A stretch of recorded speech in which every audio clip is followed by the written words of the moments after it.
नमस्कार. आमची दीदी की नाही बिर्याणी एक नंबर बनवते. तर तिच्या हातची बिर्याणी खायची म्हणजे स्वर्गसुख. तर बिर्याणीची रेसिपी इथे मी शेअर करते. रेसिपी काय सगळ्यांनाच येते म्हणा बिर्याणीची, पण काही टिप्स. तर बिर्याणी करताना की नाही तिने कांदा आधीच स्लाईस करून ठेवला होता, जो तळायचा होता तो आणि त्याला मीठ आणि साखर लावून ठेवलं होतं. मिठामुळे काय होतं की पाणी सुटलं ते फेकून द्यायचं आणि त्याच्यामुळे कांदा जेव्हा तळतो आपण तर तो लगेच क्रिस्पी होतो आणि साखरेमुळे तो कॅरमलाईज होतो आणि एक छान टेस्ट येते त्याला. तर ही टिप तुम्ही नक्की ट्राय करून बघा. आणि त्यानंतर नॉर्मली आपण जशी चिकन बिर्याणी बनवतो म्हणजे चिकन मॅरिनेट करून ते शिजवून घेतलं 80% आणि भातही शिजवून घेतला 80% आणि त्यानंतर मग त्याचे लेअरिंग केलं होतं. तर जेव्हा भात आपण शिजवतो आणि जे पाणी आपण फेकून देतो, तर त्यातलंच थोडंसं पाणी तिने काढून ठेवलं होतं.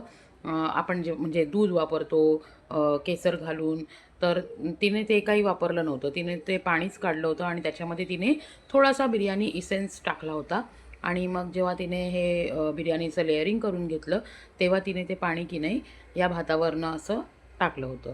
त्याच्यामुळे की नाही भात मस्त ज्युसी होतो आणि छान बिर्याणी शिजते, एकदम मस्त मोकळी-मोकळी होते.